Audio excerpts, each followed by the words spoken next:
when there was an argument about homosexuality and debauchery and immorality, and arguments that Paul had with people, concerning things like lesbianism and being effeminate and all this stuff we're arguing about today, that's old stuff. Paul says, look, this is deep, Paul says, I don't need to quote any scripture to you all.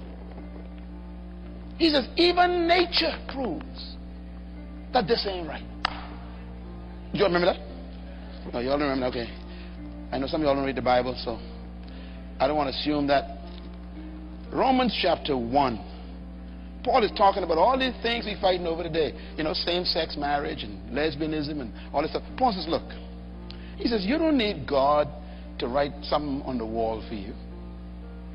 Look at verse 18. The wrath of God is already revealed from heaven against all the godlessness and wickedness of men who suppress the truth by their wickedness. That's an important. Suppress the truth means, I saw something on CNN yesterday. It still makes me sick thinking about it. A man who became a woman, so they claim. I think it says her name was Steve or something like that.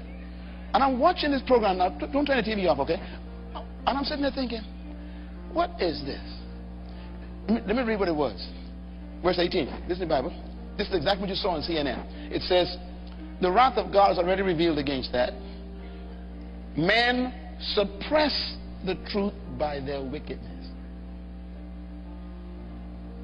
You cut your penis off and call it a vagina. Now you know it ain't none, but you suppress the fact that it ain't none. You suppress the truth. The truth is you's a male, but you suppress it. You put some hormones and get a little bit of bubby, and now you're telling me you's a woman.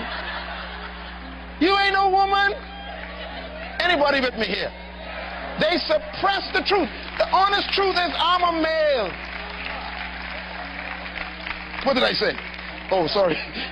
Boy, my Baytown stuff comes out sometime. Tell your neighbor, tell the truth. Let me tell you something. All my homosexual friends, I love you guys and girls, lesbians. But you are simply dishonest. If you want to have that kind of sex, just say so. But don't try to convince us to sanctify it, sanction it, and give it dignity. Just say that's what you want to do, that's all. If you want to use an exit as an entrance, just tell me the honest truth.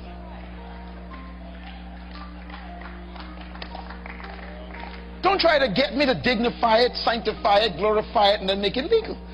This is crazy. You're suppressing the truth. The truth is, this is an exit. This is an exit. Nature say this is an exit. It's a garbage disposal. This gets rid of waste. Now, I ain't attacking nobody. Biology, simple 101. Biology 101.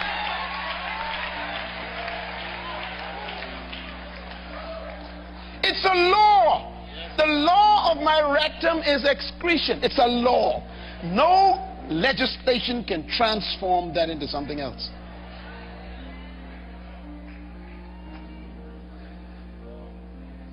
So if you see a fellow walking around with his wrist break, just say, tell him, legally, you are a brother. By law, you are a brother. Your walk don't cancel that law at all. Your earrings don't touch that law. Your relationship don't change that law. These are laws. So at least be honest with God. Tell God, I will violate your law. Okay? Thank you very much. That's honest. Be honest. What did I do? You're making me behave interestingly. Look at verse 19. Look at verse 19. Come on, all you young people, read this, please. Verse 19, because some of you are getting tempted. Verse 19 says, sin. Come on, I want you to read this in your Bible. Turn your Bible, Pastor Mark. I want you to read this. Bring this back to your mind now. It says in verse 19 of Romans 1, since what may be known about God is plain to them, because God has made it plain to them in nature. For since creation of the world, God's invisible qualities, his eternal power and divine nature have been clearly seen, being understood from what has been made. The dogs got sense. I've never seen two male dogs getting it on. And in Baintown we got pot cakes. They wild dogs. They still got sense. He said it's made plain through what? Creation. So that men are without excuse. See that? It's a law. These laws are built into nature. Oh, by the way, you might read the next one. For although they knew God, they go to church, take communion. Yes, they knew God. They neither glorified him as God nor gave thanks to him.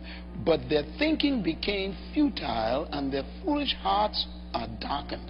Although they claim to be wise, they have become fools and exchanged the glory of the immortal God for images made to look like mortal men and birds and animals and reptiles. Therefore God gave them over in their sinful desires of their hearts to sexual impurity for the degrading of their own bodies with one another. Can I go a little further? They exchanged the truth of God for a lie. Listen, man, God said, look, this is plain. You telling me it's legal and nature says it's illegal? Not me, nature says this can't work. Two women cannot have children, okay? So let's just, don't lie and tell me this what you are. Listen, be honest. Now God already gave you over, so you're going to self-destruct. But at least don't try to don't make all of us vote to support something illegal. And I say naturally illegal. Naturally illegal. This is why democracy is so dangerous. I am very suspicious of democracy because it makes laws based on majority, not based on what is right. If enough of us agree, we try to make wrong right. I want to also correct something I've been hearing for years in this country. The voice of the people is the voice of God. That's a lie. Because what you're telling me is if enough of us agree on something, it must be God's voice. Are you crazy? You need to act like Joshua. Joshua says, look, I don't know about you all, but as for me and my house, sometimes you got to go by your own self. Come on, give God a hand. God's voice may tell you walk alone. Don't let the majority convince you to do evil. Look at verse 25. They exchanged the truth of God for a lie and worship and serve created things rather than the Creator, who is forever praised. Because of this, God gave them over to shameful lust. Even their women exchanged natural relations to unnatural ones. In the same way, the men also abandoned natural relationships with women who were inflamed with lust for one another, and men committed indecent acts. Am I reading the Bible? Indecent acts with one another, with other men, received in themselves, they receive in themselves the due penalty for their perversion, the Bible calls it.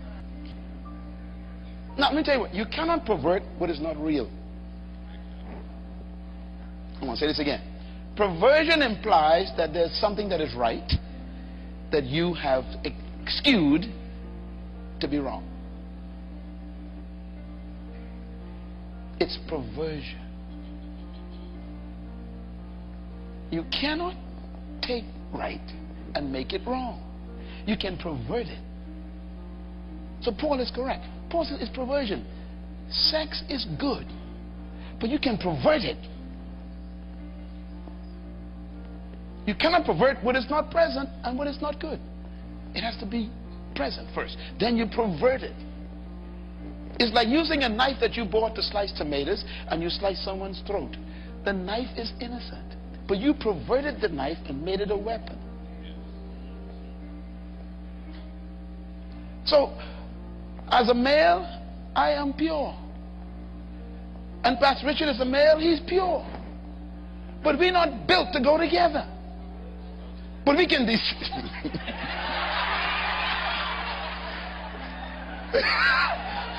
Pastor Richard, don't worry about a thing.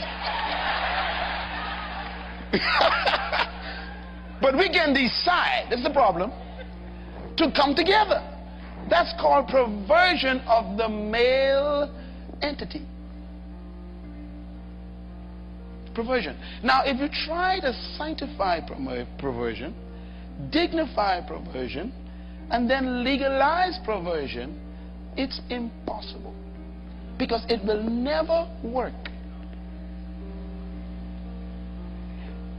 Two males cannot produce. Cannot. They can pass all the laws they want. They can have operations, surgery. They cannot. It will never work.